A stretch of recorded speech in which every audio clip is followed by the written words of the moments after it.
Salut tout le monde, bienvenue sur la chaîne de Synopsia. J'espère que vous allez bien. Aujourd'hui on se retrouve pour une nouvelle vidéo et dans cette vidéo j'avais envie de vous recommander 5 one-shot manga pour peut-être vous donner des idées de lecture. Ah, Tipeee avait envie de vous dire bonjour. Hop, regarde la caméra.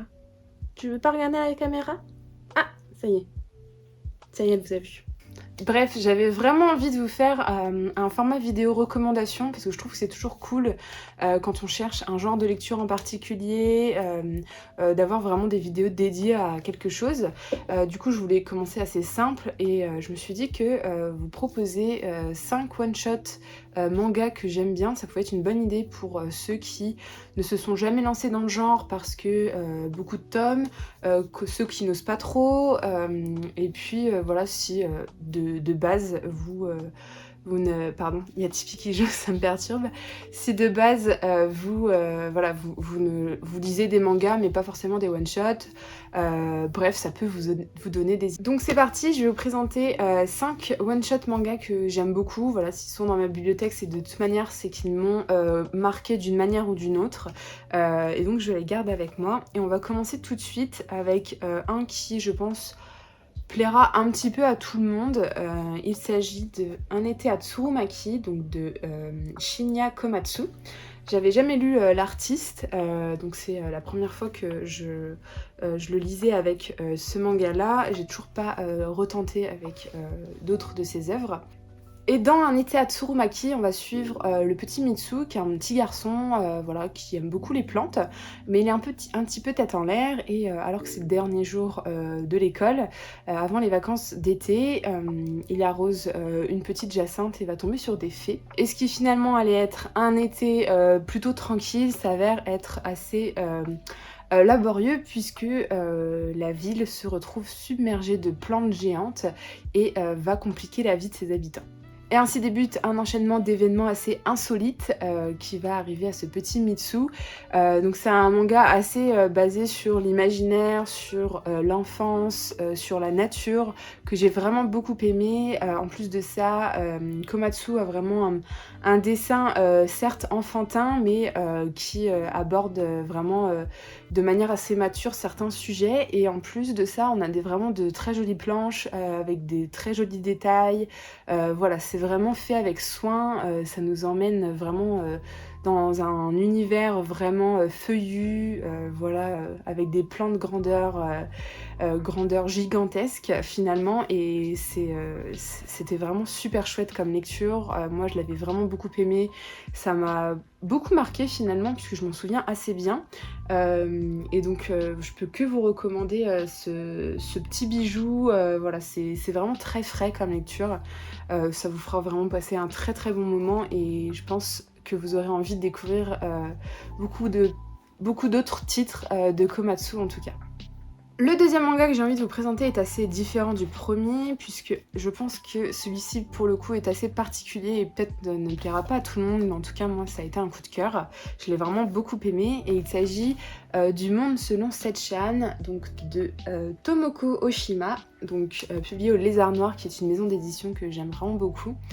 Donc c'est un one-shot évidemment. Et dans Le Monde selon Setchan, on se retrouve dans un monde alternatif à Tokyo, qui est bercé par des mouvements étudiants, donc sur fond de terrorisme et de préoccupations nucléaires post-Fukushima. Donc il y a vraiment beaucoup de mouvements, c'est très politisé, mais Setchan, elle, est une fille vraiment totalement à côté de ça. Elle ne s'intéresse pas du tout à tout ce qui se passe dans l'actualité. Elle vit sa vie au jour le jour et est juste intéressée par les relations sexuelles sans lendemain finalement. Elle est un petit peu déconnectée de tout ça, et vraiment un peu molle. Donc voilà, elle est vraiment dans son petit monde, voilà, dans une certaine dépression finalement, un état dépressif qu'elle a. Elle va rencontrer du coup un autre garçon de son âge, lui voilà, qui est un garçon, tout ce qu'il y a de plus classique dans son quotidien, voilà, sans histoire particulière. Et tous les deux vont d'une certaine manière s'échapper de cette réalité qui est assez compliquée. Et c'est un récit qui m'a beaucoup touchée, même si je pense qu'il ne peut pas plaire à tout le monde, notamment pour le personnage de Setchan qui est vraiment très lent. Mais en même temps, moi, c'est sa lenteur qui m'a beaucoup touchée, vraiment son état dépressif, voilà, juste ce qu'elle dégageait, ça m'a vraiment bouleversée puisque c'est juste l'histoire d'une relation qui va se construire et se déconstruire et voilà, c'est juste faire un bout de chemin ensemble jusqu'à se séparer. Et voilà, je peux pas vous en dire plus parce que malheureusement il passe vraiment très très vite ce one shot.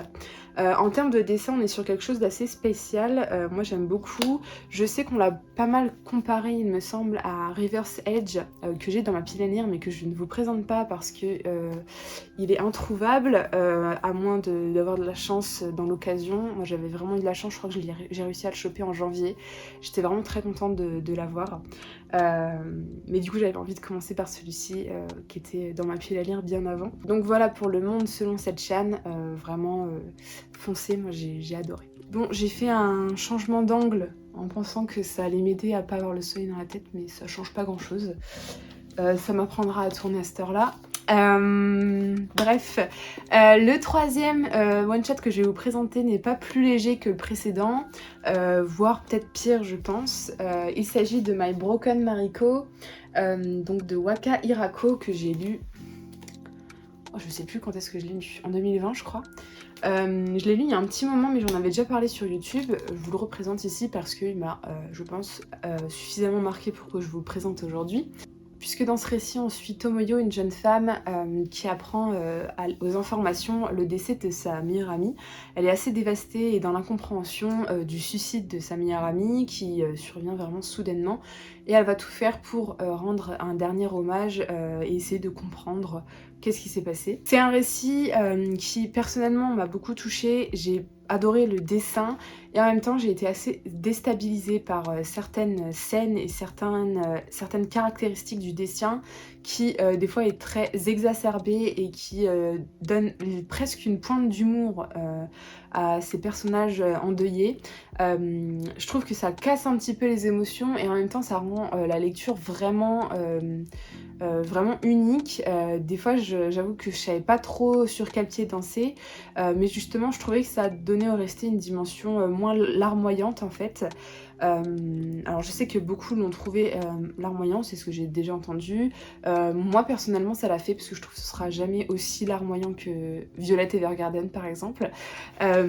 Mais voilà, moi j'avais beaucoup aimé vraiment le trait du dessin, vraiment superbe. Je crois que c'est le premier manga de l'autrice, il me semble de mémoire, donc à voir si on en a d'autres par la suite, j'ai peut-être pas suivi l'info. Je pense que cette lecture m'a plus marquée que touchée, notamment à cause du dessin je pense, mais voilà, il y a vraiment des planches qui sont sublimes, mais c'est vrai qu'on a voilà, des expressions vraiment hyper exacerbées quoi, et en même temps je trouve que c'est ce qui rend la lecture unique finalement.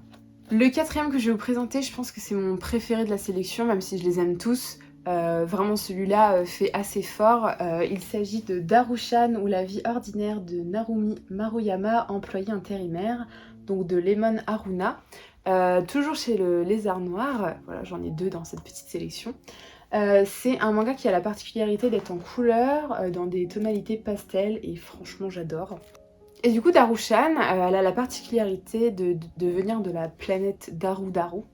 Donc elle a une forme extraterrestre puisqu'elle a un aspect assez comment on peut dire ça, assez globuleux, genre métamorphe, genre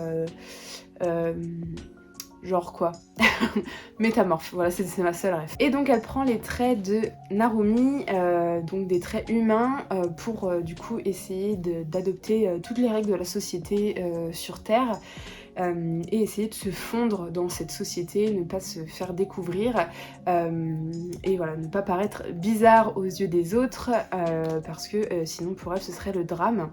On se doute bien que Narumi n'est pas vraiment une extraterrestre, puisque c'est juste un prétexte pour montrer finalement qu'elle se trouve vraiment en total décalage avec la société, qu'elle trouve qu'elle n'est pas du tout comme les autres, qu'elle fait tout n'importe comment, qu'elle fait pas du tout ce que la société attend d'elle, etc.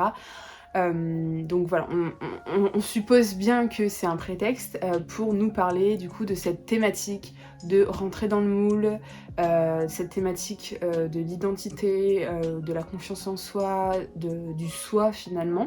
Puisqu'on s'en doute, Narumi, à force de vouloir rentrer dans le moule, ne va plus forcément savoir qui elle est. Et voilà, j'aime beaucoup cette histoire qui interroge qui on est et notre place dans la société. C'était vraiment super intéressant, je vous le recommande à fond. Voilà, si vous voulez en lire juste un parmi cette sélection, vraiment foncez sur celui-ci parce qu'il en vaut le détour. Moi je l'ai adoré, il est super féministe, féminin. Les dessins ils sont super agréables, c'est tout doux et en même temps ça fait passer des messages vraiment très forts, donc foncez sur Darushan. Et enfin le dernier de cette vidéo que je vais vous présenter, il s'agit d'un one-shot d'une autrice que j'aime vraiment beaucoup, il s'agit donc de Tokyo Amour et Liberté de Kan Takahama. Je vous ai déjà fait une vidéo sur l'autrice avec La Lanterne de Nyx, qui je pense c'est son titre le plus grand public. Mais qui est en 6 tomes. Du coup là je vous présente du coup un de ces one-shots qui est assez similaire à un autre de ces one-shots que j'ai lu, qui est le dernier envol du papillon, mais je vous présente celui-ci parce que c'est celui qui m'a finalement le plus touchée. Je pense que c'est mon préféré des deux, et pourtant voilà, vraiment en termes de thématiques etc ils sont vraiment assez proches. Donc dans Tokyo Amour et Liberté, on va suivre Ishin, voilà, je me rappelais plus de son prénom, qui est un écrivain et voilà, qui a l'habitude de se rendre au quartier des plaisirs, puisqu'on se retrouve en fait, je vous ai pas donné le contexte, mais à Tokyo dans l'avant-guerre, donc en 1926. Et il va rencontrer là-bas une jeune métisse avec qui il va se lier et avoir une relation vraiment très belle avec cette personne.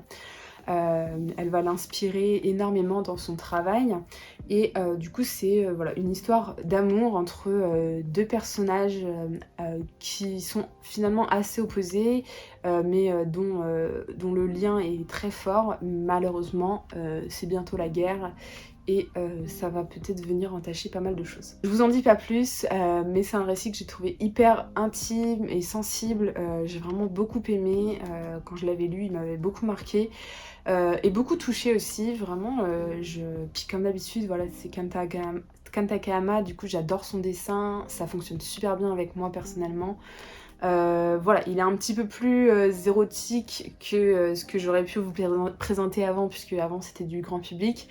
Là voilà, on est quand même plongé pas mal dans le quartier des plaisirs et du coup il y a de la nudité évidemment, donc voilà, je vous informe au cas où. Mais il est super cool ce manga, donc n'hésitez pas à foncer si le sujet vous intéresse. Donc voilà, c'est tout pour ma recommandation de 5 one-shot manga.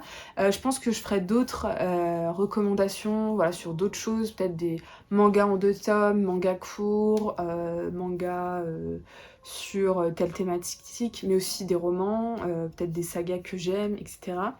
En tout cas voilà, j'avais vraiment envie de commencer avec des one-shots parce que c'est vrai que j'en ai pas mal. Je pense qu'il y aura un épisode 2 au one-shot parce que vraiment j'en ai vraiment beaucoup que j'aime et que j'aimerais bien vous présenter aussi. Et puis je continue d'en lire, donc forcément ça va être enrichi par ça. En tout cas j'espère que dans cette sélection il y en a qui vous tentent, il y en a peut-être que vous connaissez ou peut-être que vous validez à 100% ma sélection.